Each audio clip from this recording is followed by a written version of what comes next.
처음 사도들이라고 하면 예수님의 12제자, 그 뒤에 12사도가 됐죠. 그 사도들이 처음 복음을 전할 때 그 메시지의 핵심이 뭐였을까? 예수님이 바로 우리가 기다리던 그 메시아, 그 그리스도, 그 주님이시니 그 주님을 믿고 구원을 받자라고 하는 메시지였어요. 구원에 대한 걸 전했어요. 예수님을 믿어야 구원을 받는다에 대한 걸 전했어요. 그래서 오늘도 우리가 함께 이제 구원에 대한 말씀을 전할 건데, 진짜 제대로 된 복음 혹은 그 구원을 전하다 보면 사람들에게 나타나는 증세들 같은 게 있어요. 뭐가 있냐면, 일단 교회를 잘 다니면서 잘 믿는다고 생각했던 사람들이 구원의 확신이 흔들리기 시작해.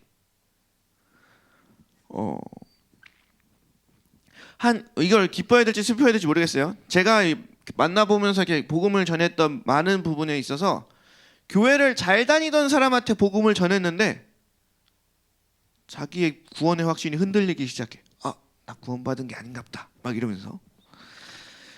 한 개개인에게 당신의 신앙 여정 중에서 가장 큰 영향을 줬던 사건이 무엇입니까? 라고 부르면 뭐 몇몇 지점을 얘기하겠지만 그 중에 하나는 자기의 구원의 체험의 시간들을 얘기할 거란 말이죠. 내가 하나님을 진짜로 만났던 시간, 내가 진짜 하나님을 주로 고백했던 그 체험을 말하게 될 거란 말이에요. 근데 그렇게 구원의 확신, 구원 체험 혹은 구원 하나님을 만난 그 구원의 그 시간들, 사건들이 되게 중요한데, 우리 교회 와서 저에게 설교를 듣다가 구원의 확신이 흔들린다. 그러면 참 애석한 일이죠. 근데 또 반대로 올바른 구원의 확신이 아니라 잘못된 구원의 확신을 가지고 있었다면 그건 좀 흔들려야죠. 그건 확실히 흔들려야 됩니다. 그래서 구원이 무엇이며 구원의 확신이 어떤 것에 대해서 좀 바르게 알 필요가 있다. 그래서 이제 지금은 우리 태그 안에서 너 내일 죽으면 구원 받았어? 천국 갈 거야? 라고 물어볼 때 손드는 사람이 몇 없지만 이 5주 뒤에는 다 같이 손들기를 소망합니다. 그래서 저희 교회 와서, 그러니까 우리 교회뿐만 아니라 이게 우리 교회 안에서도 10년 동안 흔들리시는 분들도 있을 거야. 근데도 아직도 자기의 생각에 안 비키시는 분들도 있고, 아니면 흔들리지만 그래도 꿋꿋이 앉아 계시는 분들도 있고. 어쨌든 그래서 오늘부터는 몇 주간 정도 그런 구원에 대한 설명을 할 겁니다. 그래서 이게 설명이다 보니까 가슴을 뜨겁게 하기보다는 어떻게 보면 이렇게 좀 이성으로 들어야 될 부분도 있을 것 같아요. 근데 꼭 우리에게 필요한 것이라 생각하고 전합니다. 여러분, 구원이란 도대체 뭘까요? 구원. 우리가 왜 예수님 그리스도를 믿나? 왜 사람들은 또 교회를 다니나? 이런 질문들에 대해서 답이 좀 스스로에게 있나요? 왜 하나님은 사람을 구원하신다고 하셨을까? 왜 사람들은 교회를 다닐까? 왜 예수님을 믿어야만 할까? 여기에 대한 자기만의 답이 있나요? 이걸 우리가 알아야 돼요. 이걸 알아야 돼요. 사실 구원이 뭔지를 알아야 구원의 확신도 알 수 있고 올바른 구원의 확신이 그래야 생길 수 있어요. 그래서 오늘 이 부분을 말씀드릴 거고요. 그래서 오늘 말씀의 제목은 구원론을 말하는 첫 번째 시간으로 구원의 정의라는 제목을 가지고 말씀을 전하려고 합니다. 성경을 보거나 혹은 다양한 신앙 서적들을 보다 보면 구원을 설명하려는 다양한 시도들이 있어요. 다양한 말들로, 방법들로 구원을 설명하죠. 그렇게 다양한 방법으로 설명하는 이유는 듣는 자들로 하여금 이 구원에 대한 걸 이해하게 만들기 위해서예요. 알아듣게 하고 싶어서. 여러분이 지금 갑자기 제가 미적분 막 리미트 막 이런 거 설명하면 못 알아듣죠? 넌 알아듣니? 근데 내 설명을 네가 못 아무튼 그래서 잘하는 교사가 어떤 교사예요? 쉽게 설명하는 사람들. 얘가 이해할 수 있게 하는 교사가 잘하는 교사잖아요. 그런 것처럼 다양한 방법으로 구원을 설명합니다. 왜냐하면 듣는 자로 하여금 알아듣게 하려고. 그래서 지금 이게 알아먹을 수 있게 전한다라는 것을 무엇을 의미하냐면 구원에 대한 내가 알아먹었다. 듣는 사람으로 하여금 알아먹을 수 있도록 구원을 전했다면 다음에 자연스럽게 반응이 흘러나오게 되어 있어요. 내가 구원이라는 걸 알아먹었어. 그러니까 듣는 자가 구원이라는 걸 뭔지 알아먹었어. 그러면 뭐든지 간에 반응이 일어나기 마련이라는 거예요. 아, 구원이 그런 거였어? 그러면 내 삶을 바꿔야겠구나 라든가, 구원이 그런 거였어? 아, 그럼 난 예수님 안 믿을래 라든가, 구원이 이런 거였구나, 그럼 난 진짜 구원의 확신을 가져도 되는구나 라든가, 이런 삶의 반응들이 나와야 되는데 그냥 공식처럼 예수님 믿으면 구원받는 거 아니에요? 이런 공식만 가지고, 그럼 나는 예수님을 싫어하지 않아, 그러면 구원받는 거예요? 예수님을 알기는 해, 그럼 구원받는 거예요? 그러니까 이런 식으로 그냥 공식처럼 외우고 있으면 이건 문제가 있다는 거예요. 삶으로 반응이 일어나야 되는 게 정상적이라는 거죠. 구원에 대한 설명에 내가 알아먹었다면 반응도 없고, 그러니까 구원에 대한 설명을 내가 알아먹었다면 반응이 있을 수밖에 없고, 근데 만약에 내 삶에 구원에 대한 반응이 없다면 내가 구원에 대한 걸 제대로 모르고 있을 수 있다. 어떤 식으로든 아직 제대로 전달받지 못했을 수 있다라는 겁니다. 왜냐하면 구원에 대한 걸 듣고 나면, 알고 나면 어떤 식으로든 삶의 반응이 일어날 수밖에 없기 때문입니다.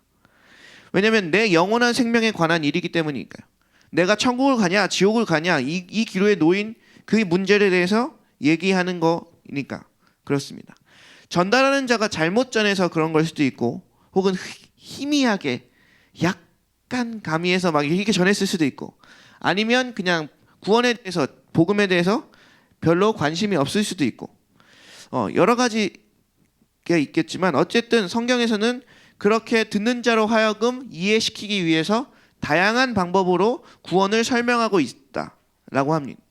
그러면 우리는 이 성경에서 말하는 다양한 구원의 형태들을 알아들을 수 있어야 돼요. 그러니까 여러분 이런 거 있잖아요. 어떤 모습을 볼 때 보는 각도에 따라서 다 다르게 보이는 물체들이 있잖아요. 그것들을 이제 보는 각도를 다 돌아서 이렇게 지각하는 걸 공간 지각 능력이라고도 하고, 그래서 뭔가 막 모양이 딱 떨어지지 않아서 저 위에서 볼 때 다르고, 옆에서 볼 때 다르고, 뭐 뒤에서 볼 때 다르고, 뭐 이렇게 하는 걸 할 때 위에서만 보고 그 물체를 판단하면 이건 제대로 판단한 건가요? 제대로 인식한 건가요? 그렇지 않죠. 위에서도 보고 뒤에서도 보고 앞에서도 보고 막 여러 가지로 본 다음에 모든 방면으로 다 보고 그 물체를 인식해야 제대로 그 물체를 아는 것이라고 얘기할 수 있습니다.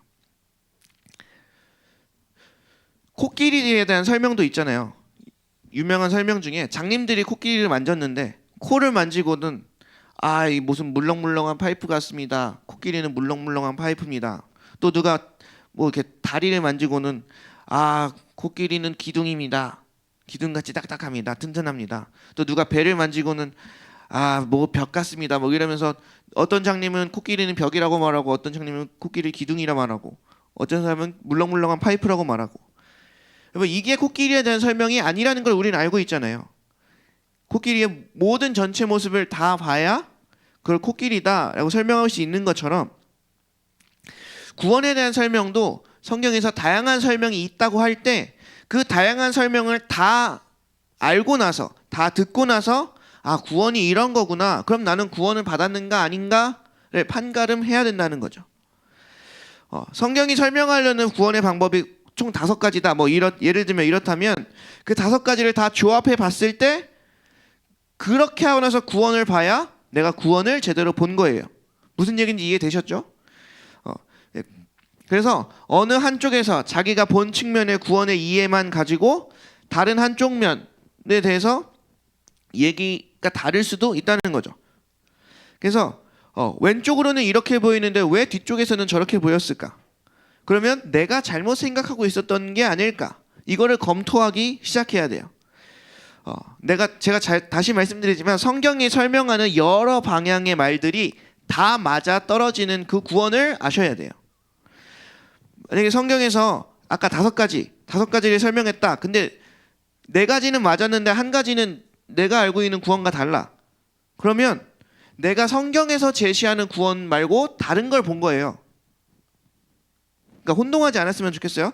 구원에 관련된 것도 똑같은 건데, 구원은 큰 그림으로 보면 하나님께서 에덴을 창조하시고, 그리고 이 세상을 창조하시고 원래 이루려고 했던 그것들, 아담과 하와로 인하여 원래 이루려고 했던 그 하나님의 나라, 근데 그것들이 죄로 인해서 무너졌던 거를 마지막 때에 다시 예수 그리스도로 인하여 그 하나님의 나라를 회복시키시는 것, 이게 큰 그림인데 오늘은 좀 그 큰 그림보다 개인 구원에 대한 초점을 맞춰서 얘기할 겁니다. 왜냐하면 그거에 관심들이 많으니까. 왜 하나님의 나라가 어떻게 시작했고 어떻게 진행되며 어떻게 죄가 들어왔고 뭐 이런 장황한 얘기들보다 지금 당장 내가 구원 받냐 못 받냐 이게 더 관심이 있잖아요. 그래서 오늘은 그 개인 구원의 목적을 가지고 말씀을 전할 겁니다. 자, 먼저 구원이 뭐냐? 한마디로 정의해 봐라. 구원이 뭐야? 한마디로 정의해 봐라. 그러면 제가 보았던 정의들 중에서는 이게 가장 비슷한 것 같아요. 좀 포괄적인 개념에서 구원이란 모든 악과 고난에서 해방되는 것을 의미한다. 자, 이 설명, 그러니까 모든 악과 고난에서 해방되는 것을 말하는 게 구원이다. 자, 이 설명은 저의 독자적인 설명이 아니에요. 여러분 시중에서 볼 수 있는 구원과 관련된 서적들을 총 집합해 보면 이런 설명들이 돼 있어요. 어떤 분들은 이걸 좀 구분하기도 하고 뭐 뭉뚱그리기도 하고 하는데 어찌됐든 구원이라는 게 물에 빠졌던 사람이 위험한 상태에서 물 밖으로 건져놓는 게 구원이잖아요. 사전적인 의미가 그래요. 이 구원, 안전지대로 옮겨지는 게 구원인데 이 어떤 기본 개념에 있어서는 그러니까 성경의 개념으로만 따진다 하더라도 예수 그리스도가 그러면 물에 빠진 사람을 건져낸 건 뭔 의미가 있냐 이렇게 말할 때 뭐가 있냐면 예수님을 안 믿는 상태 자체가 물에 빠진 것만큼이나 위험한 상태라는 거, 이게 성경에서 전제하는 겁니다. 어쨌든 이 전체를 다 묶을 수 있는 개념으로 구원은 모든 악과 고난에서 해방되는 것을 말한다. 이걸 좀 기억해 두세요. 일단 기억해 두시고 설명을 계속 들어주세요. 이렇게 할 때 중요한 건 지금 내가 직면하고 있는 것, 제가 인식하고 있는 이런 상황들이 정말로 구원이 필요한 상황인가 그렇지 않은가로 어떻게 인식하고 있는가가 중요하다는 거예요. 어떤 사람은 이럴 수 있어요. 특별히 승승장구해 오면서 인생의 실패를 별로 맛보지 않았던 사람들, 뭐 초등학생 때부터 지금까지 승승장구만 해왔던 사람들, 뭔가 회사 입사 원서 같은 거 낼 때, 뭐 대학교 갈 때 뭐 그냥 한 방에 막 여러 대학이 막 날 원하고 막 나 원하는 거 선택하고 막 이래왔던 사람들, 우린 할렐루야. 자, 그러면 그런 사람들은 이렇게 생각할 수 있죠. 난 괜찮은데? 지금 내 상황은 악과 고난에 빠져 있는 게 아닌데? 이 정도면 나름 괜찮게 살았는데? 난 잘못한 거 별로 없는데? 이러면 구원 받으라 라는 말이 실감나게 안 들릴 거예요. 그러니까 교회에서 그냥 말하니까 예의상 그냥 구원이라는 게 있나 보다, 그냥 죽으면 천당 가는 건가 있나 보다, 뭐 이 정도만 생각하지 지금 내 상황이 엄청나게 심각한 상황이구나 이런 생각은 잘 안 할 거예요. 자, 그래서 이런 생각을 해봐야 됩니다. 지금 내 상황이 어떤 상황인지 모르고 그렇게 몰라서 그런 얘기들을 할 수 있거든요. 그래서 어떤 면에서는 죄수들, 진짜 감옥에 가 있는 죄수들이 나을 때도 있어요. 왜냐하면 실제로 내 인생은 처참하니까. 그래서 일찍부터 인생의 해결 방법들을 찾아가기 시작하거든요. 제 개인적인 경험으로는 오래전에 이게 청소년 상담을 하다 보니까 여고생들을 만났는데, 저랑 나이 차이가 별로 안 날 때, 인문계 여고생들하고 실업계 여고생들하고 복음에 대해서 대화할 때 그 깊이가 좀 달랐어요. 그러니까 적어도 인생의 깊이는 실업계 쪽이 더 깊더라고, 더 많더라고. 이게 뭐 무슨 편견을 가지고 얘기하는 건 아니에요. 왜냐면 벌써 직장을 다니고 있고 실제적인 것들을 고민하고 있으니까. 그러니까 우리가 지금 생각해 봐야 되는 게 있는데, 그러면 우리가 감기가 걸렸다던가, 그러면 무슨 열이 나고 무슨 통증이 있다던가 무슨 감기의 증세들이 있잖아요. 그러면 감기에 걸렸나? 라고 생각을 하고 감기에 왜 걸렸지? 하고 원인을 추적하게 되죠. 이거 감기 걸린 거 아니야? 이거 독감 아니야? 하면서 원인을 찾잖아요. 그러니까 그 원인이 있으니까 증세가 나오죠. 우리가 다 알고 있죠. 세균이 침입하여 바이러스에 감염되니까 그게 몸의 증상에서 표현되는 것들이 있죠. 그리고 이 몸의 증상에서 표현됐던 걸로 봐서 내가 뭐 코로나에 걸렸구나, 혹은 감기에 걸렸구나, 뭐 이런 거가 우리가 알게 되는 거죠.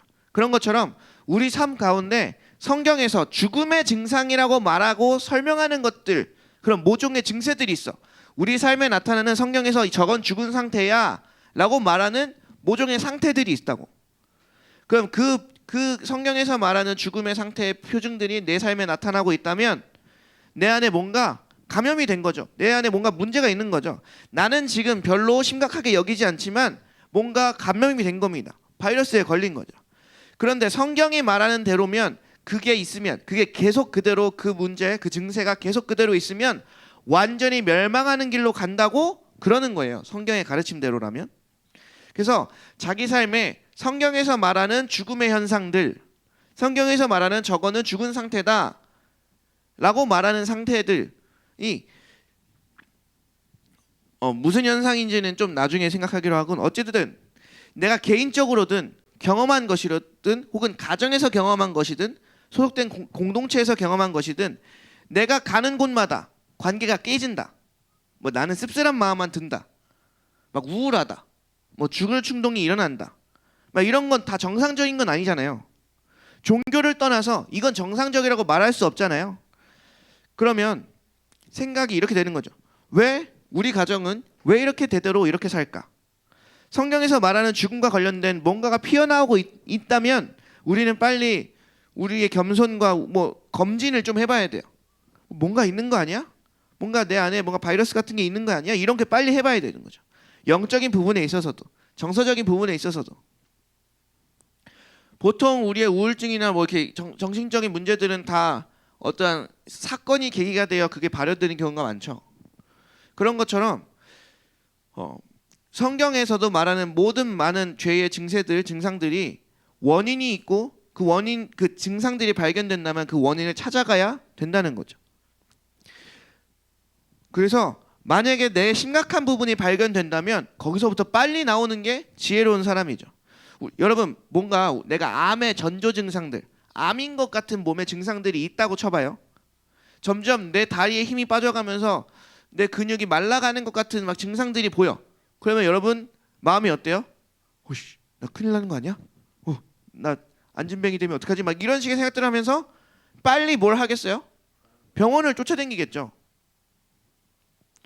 저도 어렸을 때 이제 인큐베이터 있고 막 이러면서 뭐 이렇게 여러 가지 일을 겪으면서 의사가 그랬어요. 얘는 반드시 어디론가 장애가 온다. 근데 보통 이런 케이스는 눈이 멀 거다, 장님이 될 거다 라고 해서 저는 제가 인식하지 못했던 순간부터 진짜 거의 한 달에 한 번씩 안과를 갔어요. 안과를 계속 갔어요. 저희 어머니가 차도 없는데 버스 타고 계속 갔어요. 왜냐면 그 증상들이 있으니까. 근데 그게 다리로 왔었죠. 어찌됐든 우리가 암에 걸린 것 같다, 혹은 무슨 무서운 질병에 걸린 것 같다는 몸의 증상들이 나타나면 빨리빨리 그걸 조치를 취하는 것처럼 나를 영원한 사망으로 이끌어가는 증세가 지금 나한테 내 삶에 표출되고 있나 그렇지 않은가를 우리는 심각하게 검진이라는 걸 해봐야 돼요. 이걸 우습게 여기면 안 됩니다. 특별히 성경에서 죄라고 명백하게 말하는 것들의 증세가 내 안에 계속되고 있는 걸 그냥 우습게 여기면 안 돼요. 그러면 이제 구원에 대한 건 무엇이냐, 구원이 뭐냐라는 부분을 좀 더 이해하기 위해서 성경에서 예수님이 구원하기 위해서 이런 일을 하셨다고 설명한 그림들이 있어요. 그걸 좀 살펴보죠. 네, 보세요. 우리를 구원하기 위해서 뭘 하셨죠? 예수님이 직접 오셔서 십자가에 달려 돌아가셨어요. 그러면 우리를 영원한 멸망으로 끌고 가는, 성경에서 말하는 이거는 죽음의 상태야 라고 말하는 것들이 예수님이 죽어야지만 정상으로 돌아올 수 있을 만큼 엄청 심각했던 일이고, 또 우리를 그렇게 정상으로 되돌려 놓는 일이 그만큼 중요하니까 예수 그리스도께서 십자가에 달려 돌아가셨다는 것 아닙니까? 예수님이 십자가에 죽지 않으면 안 되기 때문에 그렇게 하신 거거든요. 만약에 주님이 그렇게 죽지 않으셔도 됐다면 주님이 그렇게 안 하셨겠죠. 그만큼 우리의 영혼 구원에 있어서 구원이 중요한 것이기 때문에 예수 그리스도께서 죽으시기까지 해서 뭘 했다는 거지? 라는 부분을 우리는 알고 있어야 돼요. 자, 가장 먼저 기초적으로 예수님이 십자가에서 죽으신 건 제물로 드려진 거다, 죄사함의 제물로 드려진 거다, 이런 얘기들을 많이 하잖아요. 그러니까 사도행전 5장 31절을 볼게요. 저 오늘 네, 사도행전 5장 31절을 보겠습니다. 같이 읽겠습니다. 시작. 이스라엘에게 회개함과 죄사함을 주시려고 그를 오른손으로 높이사 인구가 구주로 삼으셨느니라. 죄 용서, 그러니까 죄사함을 얻게 하셨대요.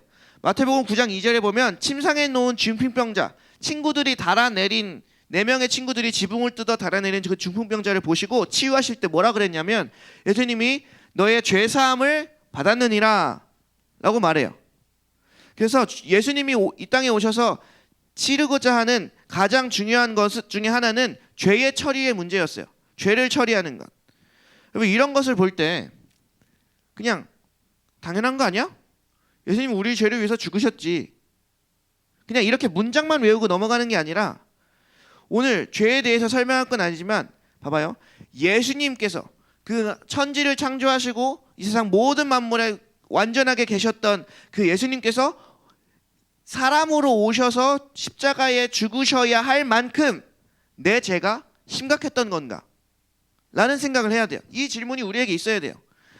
어떻게 그 예수님이라고 하는 존재가 이 땅에 와서 모든 고통을 다 당하고 십자가에 죽어야 할 만큼 내가 하찮게 여겼던 그 죄가 그렇게 정말로 심각했던 건가? 내가 어제 지었던 죄, 오늘도 짓고 있는 죄, 내가 처리하지 않고 미루고 있는 죄, 과거에 지었던 죄, 우리 가정에서 흘러내려오고 있는 죄, 그러면 이 죄들이 엄청나게 심각한 문제를 일으킬 수 있으니까 예수님이 십자가에 달려 돌아가셨다는 거예요. 예수님이 죽어야 할 만큼 우리가 가지고 있는 죄의 문제는 심각하다는 거예요. 그러면 우리가 이런 질문이 나와야 된다는 거예요. 내가 지은 그 죄가 예수가 죽어야 할 만큼 그렇게 심각했던 건가? 라는 것에 대한 자각이 있어야 되는 거예요. 예수님께서는 죄사함을 얻게 하시려고 오셨대요. 여러분 지금 듣고 계신 거죠? 네, 잘 듣고 계신 거죠? 네. 그리고 이제 예수님이 오셔서 하신 일에 대한 두 번째 그림은 죄사함을 통해서 이루어진 화해입니다. 로마서 5장 1절입니다. 로마서 5장 1절을 보면 우리 다 같이 읽어볼게요. 시작. 우리가 믿음으로 의롭다 하심을 받았으니 우리 주 예수 그리스도로 말미암아 하나님과 화평을 누리자. 하나님과 더불어 화평을 누린다. 좋은 관계가 됐다. 화목하게 됐다. 그러니까 사람들마다 하나님에 대한 인식이 다 다르죠. 어떤 이들은 하나님께 대해서 진짜로 무관심한 사람들이 있어요. 하나님을 사랑하는 사람도 있고 하나님을 적대하는 사람도 있고 하나님의 이야기만 들어도 막 욕을 할 정도로 적대적인 사람도 있어요. 그러니까 이 부분에 대해서도 그래요. 그러니까 봐봐요. 하나님과의 관계 회복이 얼마나 중요하고 얼마나 필요하면 예수님이 십자가에서 죽으셨을까? 이렇게 생각해 보셔야 돼요. 나하고 하나님이 좋은 관계를 왜 맺어야 되는가? 여러분 하나님과 관계 좋으세요? 하나님과의 관계 좋으세요? 좋은 거 맞아요? 다들 말똥말똥 눈만 뜨고 있고 마스크를 다 벗고 대답을 시켜보고 싶지만 아무튼 여기 앉아 계신 분들 중에도 지금 습관상 어렸을 때부터 모태신앙이어서 그냥 왔다 갔다 하는 습관상에 이제 나온 거지 하나님을 인식하면서 온 게 아닌 사람도 있을 거예요. 그걸 어떻게 하나님과 좋은 관계에 있다고 할까요? 아무 생각 없이 교회에 와야만 하나님을 생각하는 사람들이 있을 수도 있어요. 교회만 나갔다 하면 하나님 까먹고 살다가 이걸 하나님과 관계가 회복되었다고 말할 수 있는가? 혹 어떤 사람들이 이렇게 얘기할 수도 있죠. 하나님하고 내가 꼭 그분하고 그렇게 관계가 좋아야 되나? 그냥 예수님 믿으면 구원받는 거 아닌가? 꼭 하나님과의 관계가 좋은지 그렇지 않은지 뭘 해야 되나? 이렇게 생각하실 수도 있어요. 자, 이런 생각해 보셔야 돼요. 자, 성경이 뭐라 그랬어요? 예수님은 우리와 하나님과 옳은 관계, 바른 관계, 좋은 관계가 되어야지만 되기 때문에 십자가에서 죽으셨대요. 그걸 이루기 위해서, 그걸 목표로 해서 하나님과 나와 좋은 관계가 되는 걸 목표로 해서 이 땅에서 죽으셨는데 왜 좋아야 되냐고 물으면 그건 질문 자체가 좀 이상한 겁니다. 왜냐하면 그 좋은 관계를 위해서 죽으신 분이 계시는데 그것도 그냥 사람이 아니라 하나님이신 그분이 그 좋은 관계를 위해서 죽었다는데 왜 내가 하나님과 좋은 관계를 맺어야 돼? 라고 말하면 그 질문 자체가 이상한 겁니다. 구원에 대한 세 번째 그림은 뭐가 있냐면 구속이라는 것이 있습니다. 우리가 저번에 로마서 그 세미나를 들을 때 이지용 목사님께서 하신 그 설명이 있죠. 구속이라는 개념은 무슨 개념이냐면 옛날 고대 로마 시대 때 노예를 사서 해방시키는 것, 대가를 지불하고 돈 주고 노예를 사서 빼내주는 것, 이게 구속인데, 옛날 고대 시대 때는 노예로 잡혀가면 나무패에 자기의 그 이름을 적고 자기의 가격을 적고 이렇게 서 있죠. 노예 시장에. 노예 시장이 열려서 이제 귀족들이나 돈이 있는 사람들이 쭉쭉쭉 걸어다니면서 자기가 뽑을 노예들을 뽑습니다. 그때 노예 가격들이 보통 얼마라고 들었었죠? 혹시 들었던 사람들? 9만 원에서 13만 원 이면 노예 한 명을 산다 그랬어요. 자, 근데 그 노예 시장에 서 있는 이 팻말을 들고 있는 사람들은 간절히 뭘 바라냐면 내가 팔려가길 바래요. 왜냐면 안 팔리고 다시 노예 시장, 노예 수용소로 돌아왔을 때 엄청나게 심각하고 참담한 일들을 겪게 되기 때문에. 그래서 어떻게든 노예 시장이 열렸을 때 내가 어느 집으로든 팔려가는 게 더 나은 상태. 근데 그 노예들이 바로 우리라는 겁니다. 노예들이 바로 나라는 거예요. 근데 예수님이 우리를 그 9만 원에서 13만 원밖에 안 된 우리를 엄청나게 큰 값을 주고 예수의 생명이라는 값을 주고 우리를 사셨다는 거죠. 그리고 우리 사려고 할 때 그 노예 상인이었던 사탄이 계속 정죄를 해요. 아, 얘는 그 정도는 아니에요. 얘 그냥 9만 원 주고 싸구려예요. 이런 애를 구속한다는 게 말이 돼요? 시간 낭비예요. 재능 낭비예요. 얘는 쓰레기예요. 아무 쓸데 없어요. 이런 얘기들을 계속 정죄하는 사탄은 날립니다. 근데 그런 사탄의 참소에도 불구하고 우리의 가격이 적혀있는 나무패에 그렇게 높은 가격이 적혀있지 않지만 그것과 상관없이 예수의 생명값을 지불하시면서 내가 얘를 사겠다라고 하시면서 그 예수의 값을 지불하신 것, 그게 구속입니다. 그렇게 예수의 생명값으로 산 노예들은 이제 다른 귀족이나 다른 어떤 존재들도 다시 그 노예를 살 엄두를 내지 못해요. 왜냐하면 그 노예의 그 몸값이 무려 천정부지로 뛰었기 때문에, 예수님의 생명값이 되었기 때문입니다. 성경 구절을 하나 보겠습니다. 에베소서 1장 7절입니다. 에베소서 1장 7절 다 같이 읽을게요. 시작. 우리는 그리스도 안에서 그의 은혜의 풍성함을 따라 그의 피로 말미암아 속량 곧 죄사함을 받았느니라. 좀 띄워주시고요.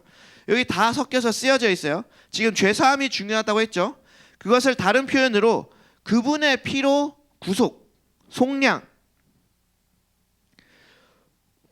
곧 죄사함을 받았습니다. 내가 구원받은 게 그냥 된 게 아니래요. 대가를 누군가 지불했대요. 그런데 그 대가가 예수님의 피래요. 피가 뭡니까? 그분의 생명이잖아요. 예수님의 생명을 주고 그걸 대가로 지불해서 나를 포로 상태에서, 나를 노예 상태에서 끄집어내었대. 그러면 또 우리는 이렇게 생각할 수 있습니다.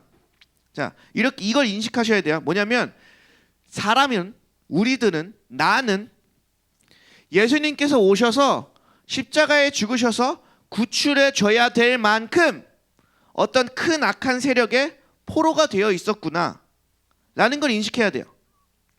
네, 말씀 내려줘도 됩니다. 그러면 우리는 또 이런 질문이 나올 수 있죠. 포로라고? 난 그런 적이 없는데. 난 누구한테 종된 일이 없는데. 성경에서도 그렇게 묻는 애들이 있어요. 예수님이 바리새인과 서기관들을 향해서 너희들이 죄의 종이다 라고 얘기했을 때, 너희가 마귀의 종됐다 라고 얘기했을 때 이제 그들이 우리는 여태까지 누군가에게 종된 일이 없거든 어찌하여 우리를 종이라 하느냐 라고 하는 사람들이 있었어. 하나님은, 성경을 보다 보면 하나님은 성경에서 우리를 어떻게 여기냐면 악한 자에게 포로된 상태에 있었다는 것으로 여겨요. 하나님이 우리 죄인들을 여기실 때 악한 것들에게 포로되어 있는 상태로 여기신다고요. 하나님이 그렇게 여기신다는 건 실제로 그렇다는 걸 얘기합니다. 내가 알든 알지 못하든 우리는 악한 자에게 포로된 상태라는 거예요. 구원받지 않은 상태는. 내가 내 눈치 보세요. 지금 내 눈에는 땅만 엄청나게 펼쳐져 있는 것 같지만, 세종 땅이 엄청나게 펼쳐져 있는 것 같지만 우리는 알죠. 이 나라가 바다가 삼면인 반도라는 걸. 우리가 보는 이 하늘이 높디 높은 하늘 같지만 그 하늘도 한계가 있고 그 너머에 우주가 있는다는 걸 우리가 아는 것처럼 어떻게 보면 우리는 지금 지구 안에 갇혀 있는 존재들이죠. 어떻게 보면 우리는 이 한반도 안에, 세종 땅 안에 이 지하 벙커에 갇혀 있는 거죠. 우리가 인지하지 못할지라도 우리는 구원이 필요한, 구속이 필요한 악한 자들에게 포로된 신세들이라는 겁니다. 성경에서 하나님은 죄인들을, 악인들을, 죄인들을 그렇게 보고 계시다는 거예요. 그래서 가서 풀어내서 자유케 해줘야 된다고 주님은 생각하시기 때문에 그 대가를 지불하고 예수께서 오셔서 그 모든 죄를 풀어내시고 자유케 해주신 겁니다. 그래서 골로새서 1장 14절에 보면 이런 얘기가 나옵니다. 그의 아들 안에서 우리가 속량 곧 죄사함을 얻었도다. 예수 그리스도 안에서 우리 예수님이 핏값을 지불했기 때문에 이걸 이렇게 표현하셨어요. 우리는 예수님 안에서 우리는 구속을 받았다. 나를 주님께서 돈을 주고 사가지고 뽑아가셨구나. 뽑아내주셨구나. 건져내주셨구나. 여러분 이걸 기억해 본 적 있어요? 나를 뽑아내주셨구나 라는 것들을 약간 깨달은 적. 아, 나를 이 저주의 상황에서 끌어내 주신 거구나. 아, 그래서 지금 내가 자유를 누리고 있는 거구나. 여러분 이런 생각의 결론에 도달하신 적이 있습니까? 아, 내가 되게 어려운 상황이었는데 주님이 나를 구원해 주신 거구나. 내가 굉장히 힘들고 저주 가운데 있었는데 주님 때문에 자유를 누리고 있구나 라고 하는 이 생각의 결론에 도달해 보신 적이 있나요? 여러분 지금 구원에 대한 다양한 그림들을 맞춰야 돼요. 또 하나 예수님께서 성찬식 때 이런 말씀하셨어요. 이것은 너희를 위하여 흘리는 피, 곧 새 언약의 피다. 이걸 기억나시죠? 성찬식에서 많이 쓰는 말들. 자, 새 언약의 피, 새로운 언약이라는 건 언약이 깨뜨려졌던 게 있고 그 깨졌던 언약을 다시 새롭게 갱신되는 걸 얘기해요. 그래서 하나님의 백성이 되게 하는 것, 다시 말하면 하나님의 자녀가 되는 것. 여러분 새로운 언약이 되었다, 새 언약을 맺었다라고 하는 건 그 전에 있었던 어떤 언약이 있었고 또 그 언약이라고 하는 상태가 깨진 적이 있었다 라는 걸 전제해요. 그래서 그걸 다시 새롭게 하셨다라는 게 새로운 언약의 피, 새 언약의 의미입니다. 여기 로마서 8장 17절 한번 보실게요. 다 같이 읽어보겠습니다. 시작. 자녀이면 또한 상속자 곧 하나님의 상속자요 그리스도와 함께한 상속자니 우리가 그와 함께 영광을 받기 위하여 고난도 함께 받아야 할 것이니라. 여러분 지금 딱딱해요? 잘 듣고 계신 거죠? 할렐루야. 왜냐면 이게 제가 이런 식의 설교는 설명식의 설교는 잘 안 하는 편이에요. 그래서 저도 조금 이렇게 눈치를 봐가면서 잘 되고 있나 보고 있는 거예요. 네, 우선 핵심 하나가 뭐냐면 우리가 자녀이면 또한 상속자래요. 상속자. 여러분 상속자가 뭡니까? 내가 번 거 아니고 부모님이 번 거를 그대로 물려받는 걸 상속이라고 말해요.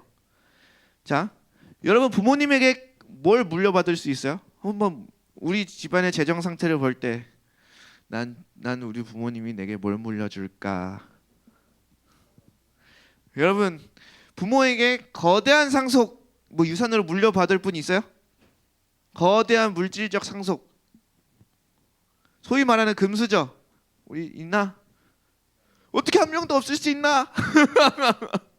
나도 덕 좀 보. 아무튼 뭐 우리 이제 부모님 돌아가실 때 우리 한 100억쯤 한 번씩 싹싹싹 이렇게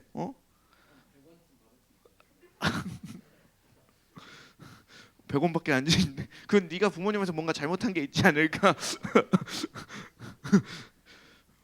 어쩌면 빚을 물려주실 수도 그렇진 않으실 겁니다. 네. 자 보세요. 좋은 부모님을 둬서 그렇게 우리가 소위 말하는 금수저는 나쁜 건가요? 나쁜 건 아니죠. 나쁜 건 아니에요. 부모님이 그만큼 노력해서 버신 거니까. 그래서 여러분도 그렇게 나중에 내 자식들에게 잘 남겨주실 거죠? 그럴 수 있겠죠 우리? 예, 물질적인 엄청나게 부를 이제 우리 자식들에게 남겨줄 거잖아요. 아니야? 안 물려줄 거야? 땡전 한 푼 안 물려주고 이 험한 세상 네가 이악 물고 버티고 살아라 이러고 갈 겁니까? 우리 귀중한 유산, 그러니까 정신적인 유산도 남겨줘야 되고 신앙적인 유산도 잘 물려주시길 축복합니다. 예, 우리는 부모님께 받을 게 얼마 없을지 몰라도 우리의 자녀들은 많은 걸 받을 겁니다. 여기서 그냥 믿음으로 아멘 하면 됩니다. 예, 그렇죠. 여기서 보니까 뭐라고 하냐면 하나님의 자녀가 됐다면 상속자다. 그렇다면 우리가 하나님의 것을 상속받을 수 있는 자격이 있다는 거예요. 봐봐요. 상속이 뭐라고 그랬죠? 내가 번 게 아니고 내 노력으로 된 게 아니고 그냥 부모님한테 있는 걸 물려받는 거예요. 그러면 내가 하나님의 상속자가 됐다는 건 내 노력한 거 아무것도 없지만 하나님께서 가지고 계신 그것을 받을 수 있다는 거예요. 아멘? 자, 먼 훗날 우리가 이 땅에서 이루어질 그리고 하나님의 나라, 그 구원의 천국을 받는다. 그걸 유업으로 받는다. 이 개념뿐만 아니라 지금 이곳에서도 우리가 하나님에 속한 것, 하나님의 나라에 속한 것들을 지금 이 순간에도 내가 상속자면 유업으로 받아 누릴 수 있다라는 겁니다. 그러면 우리가 구원을 받았다면 우리가 하나님의 상속자로서 지금 하나님의 나라의 것으로부터 뭔가를 상속받아 누리는 게 있어야 돼요. 그걸 주시기 위해서 예수님이 오셨으니까. 좀 더 시간이 지나서 우리의 육신이 죽어서 하나님의 심판대 앞에서 면류관을 받는 것뿐만 아니라 이 땅에 살면서도 하나님의 자녀로 살면서도 하나님의 속한 것들을 내가 유업으로 누릴 수 있다라는 겁니다. 그러면 질문이 이겁니다. 여러분은 누리고 있느냐? 구원을 받았다면 이걸 누릴 수 있는데 그러면 여러분들이 그걸 누리고 있느냐? 하나님 안에 있는 좋은 것들, 우리 아버지의 집안에 있는 그 선한 것들을, 영원한 것들을 우리 누리고 있는가? 지금 여러 가지 여러분들에게 다 맞춰보시기 바랍니다. 성경에 말하고 있는 예수 그리스도께서 오셔서 하신 일이 그거라면 우리를 상속자로 만들고 우리를 죄를 사하고 우리를 화해하게 만들고 우리를 속량하는 그 일이 예수님께서 피를 흘리시면서까지 죽어서까지 이 일을 하셨다면 저 사건하고 지금 나하고는 무슨 상관이 있을까?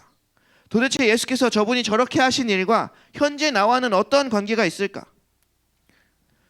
그 예수 그리스도의 십자가의 사건, 그 속량의 사건, 죄사함의 사건, 상속자로 만드는 하나님의 자녀로 만드는 그 사건이 지금 나에게는 어떠한 사건일까? 이걸 생각해야 되는 거예요. 그래야 구원 문제를 해결해 나갈 수 있어요. 생각해낼 수 있는 거예요. 공식으로 밀어붙이듯 하면 서로 싸움밖에 안 돼요. 자, 아까 했던 말을 조금 돌이켜보면 내 죄를 사해 주시고 화해하게 해주시고 함으로써 하나님과 나와 좋은 관계를 만들어 주셨다고 했잖아요. 그럼 그게 바로 의인되었다는 뜻입니다. 의인되었다. 자, 다시 한번 말씀드리지만 나는 지금 주님과 관계가 좋은가? 자, 봐봐요. 나는 정말 기쁜 일이 있으면 여러분 누구 먼저 생각나요? 정말 갑자기 100만 원을 주셨어. 그러면 누구 같아? 와, 길에서 100만 원 주셨어. 친구. 전화할 데가 아무것도 없는 건 그것도 좀 슬픈데. 여러분 100만 원을 딱 주셨어. 이거 뭐 경찰서에 갈 필요 없이 내가 포켓 인마이 포켓 해도 돼. 그러면 여러분 누구한테 먼저 이 기쁜 소식을 알리겠어요? 엄마, 친구, 뭐 다 있겠죠. 여기서 왜 하나님이라고 말하는 사람이 없지? 이미 주님께서 예비하신 거니까. 내가 진짜 기쁜 일이 있을 때 제일 먼저 생각나는 사람, 내가 정말 슬픈 일이 있을 때 제일 먼저 생각나는 사람, 나는 주님으로 인해서 즐거워하는 사람인가? 주님의 말씀을 알아간다는 게 진짜 나한테 기쁨이 되는가? 아니면 진짜 예수 그리스도는 정말 밥맛이고 재수없고 별로지만 어쩔 수 없이 내가 가끔 본다. 귀찮지만, 아주 귀찮지만 천국은 가야 되니까, 보험은 또 들어놔야 되니까, 뭐 죽으면 어떻게 될지 모르니까 일단 천국은 티켓은 끊어놔야 되니까 교회는 와준다. 뭐 이 정도인가? 아니면 진짜로 내가 기쁜 일, 슬픈 일, 어떤 일이 있을 때 주님이 생각나는 사람들인가? 지금 나의 현재의 신앙 상태들을 점검해 봐야 돼요. 살펴봐야 돼요. 내 죄 문제는 해결되었나? 진짜 이걸 보셔야 돼요. 왜냐하면 구원됐다면 죄사함의 문제가 해결됐다는 것이니까.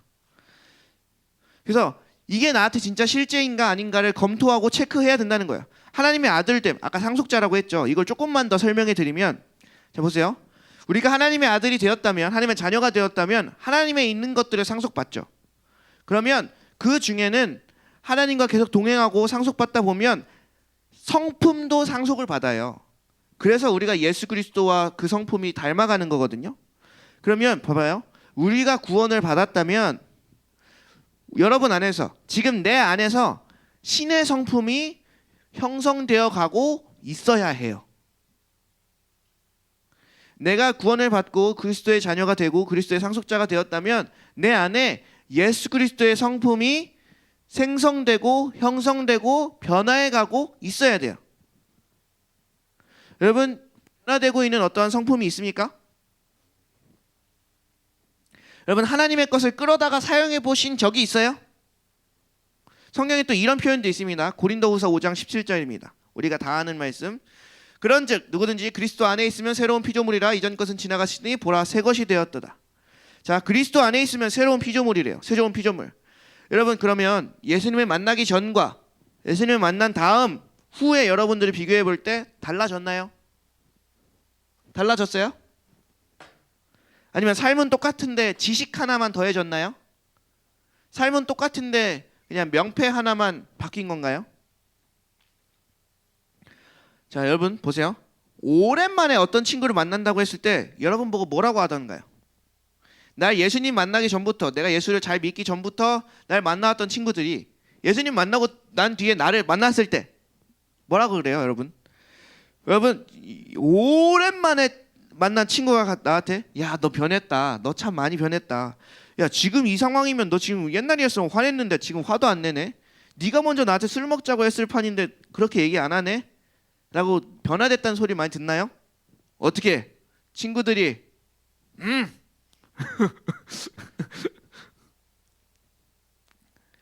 자, 만약에 내 오랜만에 만난 친구들이 그런 얘기를 한다면 나는 인지하든 인지하지 못하든 뭔가가 변화가 된 거죠. 자, 봐봐요. 오랜만에 친구를 만났는데 여러분 한 5년 만에 혹은 뭐 4년 만에 진짜 옛날부터 어렸을 때 코 흘리기부터 같이 놀았던 친구들 딱 만났는데 갑자기 아, 옛날이나 지금이나 이 자식 똑같네 라는 소리 듣고 있나요? 그러면 이거 이상한 겁니다. 이럴 땐 심각하게 생각해 봐야 돼요. 내가 예수를 믿은 지 그때 친구를 만났을 땐 예수 믿은 지 초년이라 그랬다 쳐도 뭐 이제 예수님을 이제 10년이 지나서 다시 만났는데 이것도 그대로네 라는 소리 들으면 여러분 이거 이상한 겁니다. 심각하게 받아들이셔야 돼요. 신의 성품이 상속된 게 없는 거예요. 물론 새로운 피조물이 단순히 뭐 나 변했다, 뭐 이거 변했다라는 그런 것만 뜻하는 건 아니에요. 좀 더 정확하게 표현하면 스스로 하나님을 싫어하고 성경을 싫어하고 그렇게 해서 하나님과의 관계된 걸 다 닫아버렸던 사람이 어느 날 갑자기 하나님이 원하시는 뜻이 뭘까? 하나님이 어떻게 살라고 말씀하셨을까? 라고 해서 말씀을 안 듣던 존재가 말씀을 들고 다니면서 말씀을 펴는 존재가 됐고 그 뜻을 알게 되면 내 뜻이 어떻다 하더라도 내 뜻을 내려놓고 하나님께 순종하는 자가 되었다. 이렇게 변화되었다가 바로 새로운 피조물의 진짜 진수입니다. 물론 이게 100% 다 되진 않았을 수 있어요. 근데 계속해서 그쪽으로 변화되어 가는 겁니다. 그렇게 되어 가시길 바랍니다. 네. 하나님께 순종하는 형태로 내 것을 포기하고 하나님의 것을 순종하는 형태로 우리가 계속해서 나아가야 돼요. 이게 구원받은 자들의 삶의 변화의 모습들이에요. 그래서 그런 것들이 나에게 쌓여져 가는 것들을 볼 때 우리는 아는 거죠. 아, 내가 구원을 받았구나. 아, 내가 구원을 경험한 거구나. 또 다른 표현은 이런 표현이 있어요. 골로새서 1장 13절입니다. 자, 같이 읽어볼게요. 시작. 그가 우리를 흑암의 권세에서 건져내사 그의 사랑의 아들의 나라로 옮기셨으니. 자, 뭐예요? 나라가 옮겼어요. 어둠의 권세에서 우리를 구원해셨어요. 마치 출애굽할 때처럼 바로 통치하에 있었던 것들을 구출해내신 것처럼 그분의 사랑을 아들의 나라로 옮겨주셨대요. 그 아들의 통치를 받게 해주셨대요. 국가를 바꿔버렸어요. 국적을 바꿔버렸어요. 시민권을 바꿔버렸어요. 자, 이것을 질문한다면 이제 유사하게 이것을 판가름할 수 있는 질문은 이거예요. 내 주인, 내 대통령이 진짜 바뀌었나? 여러분 지금 브라질 대통령이 뭐라고 씨부리든 뭐라고 하든 죄송합니다. 뭐라고 하든 우리랑 별로 상관이 없어요. 왜? 그 대통령은 나하고 별로 상관이 없는 대통령이니까. 근데 갑자기 윤석열 이제 당선자죠. 나와서 막 이렇게 우리 앞으로 이제 수능에 대해서 막 교육에 대해서 대학에 대해서 막 이런저런 얘기를 해. 그럼 우리는 거기에 귀를 쫑긋하고 들어야 되죠. 왜? 나에게 실제적으로 영향을 미치는 얘기들이니까. 그러면 내 삶의 주인은 정말로 바뀌었나? 내 삶의 주인이 아직까지 나인가? 아니면 진짜 예수님인가? 내가 최종으로 뭔가를 결정하고 결제할 때 내 마음대로 해놓고 기뻐하는가? 아니면 하나님 앞에서 하나님 뜻대로 된 것 때문에 뿌르르 떨면서 기뻐하는가? 옛날에 광고 중에 그런 게 있었는데 뿌르르 뭐 이거 뭐 아무튼 난 그거 몸으로 잘 못 따라하지만 이걸 안다고 웃으면 꽤나 올드한 건데 할렐루야. 여러분 다 모르세요? 이거 모르세요? 그러니까 뭐 이렇게 진동이 세단가? 그걸 증명하기 위해서 광고에서 뭐 이렇게 탁 켰는데 뿌르르 아닌데 아니구나. 코카콜라야. 맞아. 코카콜라 광고였어. 코카콜라 먹고 뿌르르 뿌르르 막 이렇게 했었는데 아무튼 네. 이건 별로 중요한 게 아니고 자, 내가 인생에서 어떤 걸 결정하고 결제할 때 내 마음대로 하는가? 하나님의 뜻대로 하는가? 또 어떤 이들은 실제로 다양한 종류의 중독에서 포로되어 있거나 귀신에 사로잡혀 있거나 그럼 거기서 풀려났는가? 하나님이 얘기하시잖아요. 어둠의 권세에서 불러내어 하나님의 아들의 나라로 옮기셨다. 그럼 주님이 그렇게 하신 게 왜 나한테는 경험이 안 됐을까? 왜? 그러면 포로되어 있던 상태, 그 중독되어 있는 상태에서 꺼내어 중독이 아닌 상태로 옮겨 놓으셨다잖아요. 그럼 왜 이게 나한테 경험이 안 됐을까? 이 생각을 해야죠. 자, 지금까지 여러 가지 구원의 그림, 이제 성경에서 다양한 측면에 얘기했던 것들을 이제 얘기했어요. 그리고 다 모아서 맞춰야 되는데 이런 것들을 내가 경험하지 못하고 있다면, 자 보세요. 내가 지금 설명한 게 4개인가 5개인가 그런데 그 중에서 단 한 개도 내 삶에 경험된 게 없다. 그러면 아주 심각한 상태예요. 여러분, 그러면 지금 그냥 가만히 계실 상태가 아닌 거죠.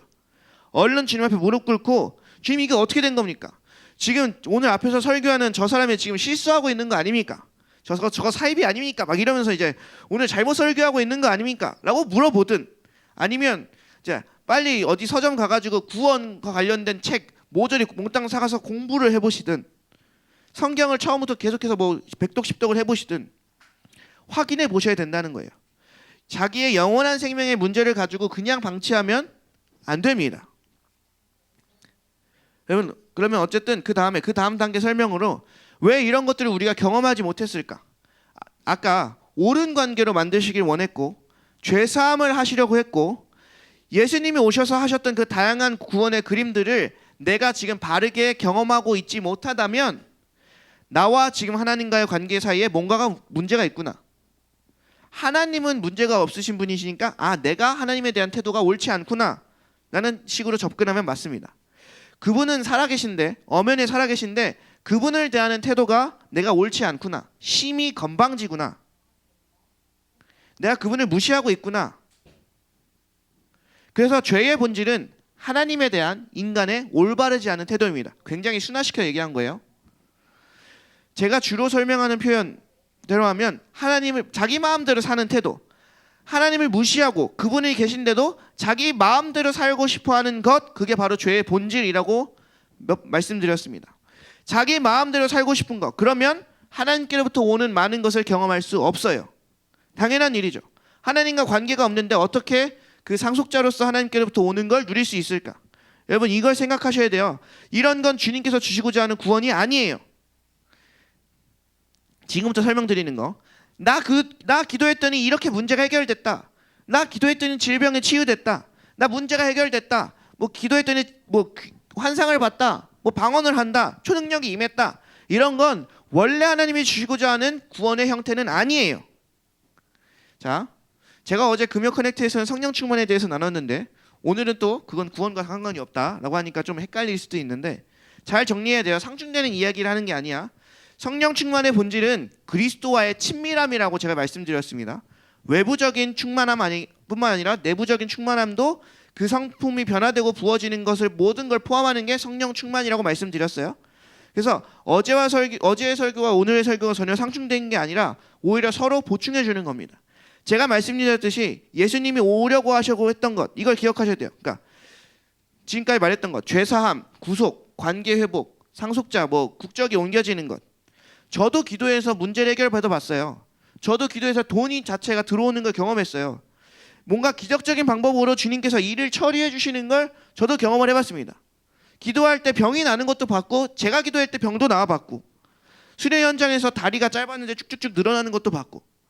근데 이 모든 것이 있다고 할지라도 아까 우리가 설교에서 계속해서 말해왔던 구약 그 구원에 대한 다양한 그림들이 있어야 할 그 개념들을 다 빼버리고 그냥 하나님이라는 분을 내 문제 해결하고 초자연적인 어떤 능력을 받고 그런 걸로만 생각한다면 그분은 구원의 길에서 벗어나 있을 수 있습니다. 성경에서 하나님을 그렇게 인식했던 사람들은 전부 가인의 길로 가거나 아담의 범죄 이후에는 살인과 불안과 공포로 이어졌을 뿐입니다. 구원하고는 상관이 없어요. 초능력이 임하고 일처리 잘하면 구원받고 막 이런 거랑 상관이 없어요. 반대로 예수 그리스도는 아버지 되신 하나님께 자기를 내어주고 죽기까지 순종하신 분, 완전히 하나님을 의존하신 분. 그러니까 주님이 그분을 높이실 뿐만 아니라 그분을 통하여 주변의 많은 사람들을 구원해 주셨잖아요. 구원은 다른 거예요. 자, 오늘 설교를 다 했어요. 우리 앞으로 몇 주간 계속 설명해 드리겠지만 만약에 생각해 보시면서 내가 문제가 있구나 한다면 현재 상황을 극복하는 길은 이미 답이 나왔어요. 다시 하나님을 의존하고 다시 하나님께 순종하는 올바른 관계, 내 죄를 처리하는 그런 관계가 되어야 되는 거죠. 그래야 이것들이 임하고 하나님께서 주시고자 하는 구원을 체험할 수 있는 겁니다.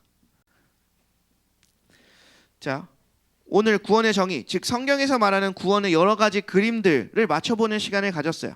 죄사함, 하나님과의 화해, 구속, 하나님의 자녀, 상속자, 우리의 나라, 국적이 바뀌어버린 것, 주인이 바뀌어버린 것. 자, 이것들에 대해서 나는 얼마나 상관이 있는가? 내가 지금 방언을 할 수 있냐 없냐? 내가 환상을 몇 번이나 봤냐? 내가 찬양을 얼마나 하는가가 중요한 게 아니고 오늘 같이 나눴던 이 개념들이 나와 얼마나 상관이 있는가가 중요한 겁니다. 우리 함께 찬양하고 같이 기도하도록 하겠습니다. 예수님 그 희생 기억할 때 함께 찬양하도록 하겠습니다.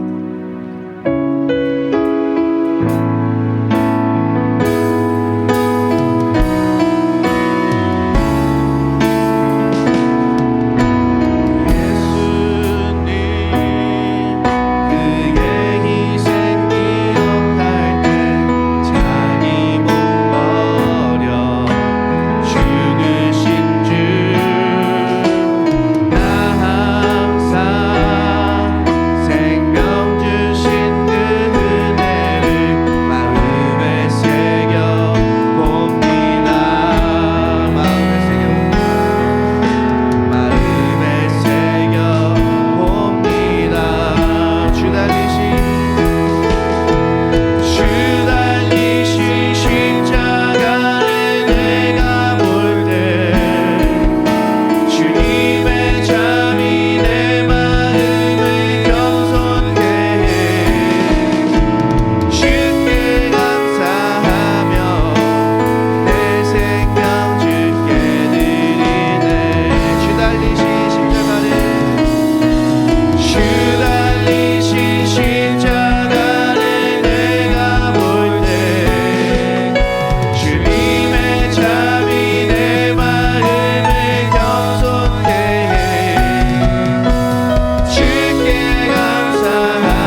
하나님, 제 삶에서 예수 그리스도께서 오셔서 이루고자 했던 그 일들이 다 이루어지게 하여 주시옵소서.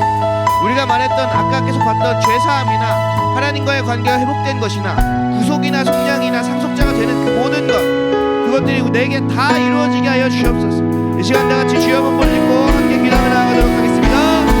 주여, 하나님 아버지, 우리가 온전히 올바른 구원의 권리를 가지고 살아가는 자를 되게 하여 주시옵소서. 올바른 구원의 모습들을 가지고 있는 자를 되게 하여 주시옵소서. 내가 얼마나 찬양을 많이 했는가, 내가 얼마나 예배 시간에 오래 있었는가가 문제가 아니라 주여, 내가 주 예수 그리스도를 인하여 죄사함을 받았는가, 내가 주 예수 그리스도를 인하여 하나님과의 관계가 회복이 되었는가, 내가 주 예수 그리스도를 인하여 그 구속 속량하심을 받았는가. 이제는 내가 세상과 못하여 사는 사람이 아니라 하나님의 상속자로서, 하나님의 자녀로서 그 하나님 안에 있는 선한 것들을 내가 상속받으며 누리며 살고 있는가. 주여, 우리가 이것들을 점검해 나가길 소망합니다. 우리는 단순히 교회만 다니는 자들이 아닙니다. 우리는 그냥 교회만 다니면서 맨날 내가 구원을 받았나 안 받았나, 내가 지금 구원을 받으면 지금 천국 가나 못 가나를 전전긍긍하는 자들이 아니라 진짜 성경에서 말하는 올바른 구원에 이르러 주여, 우리가 하나님의 주시는 그 평안과 구원의 확신 안에서 주님을 놀랍게도 누리고 교제하며 살아갈 수 있도록 주여 역사하여 주시옵소서. 여러분들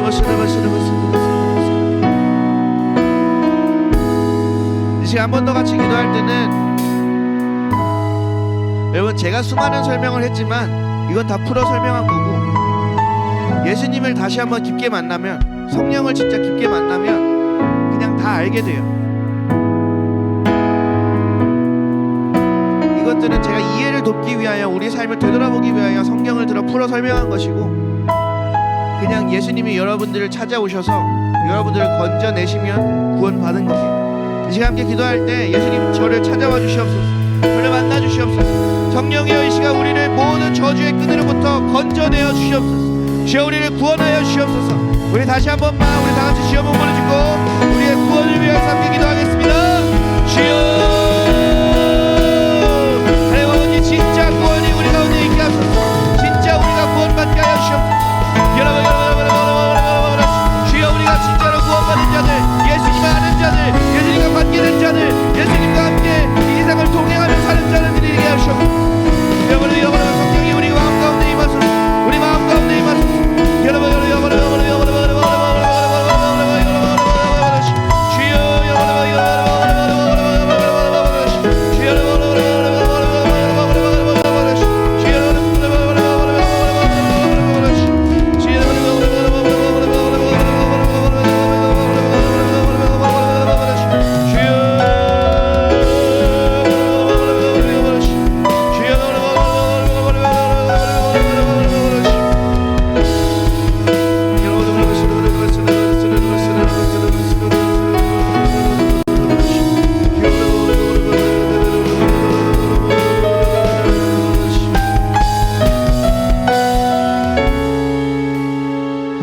감사합니다. 주님, 우리가 성경에서 말하는 구원의 그림들을 함께 나눴습니다.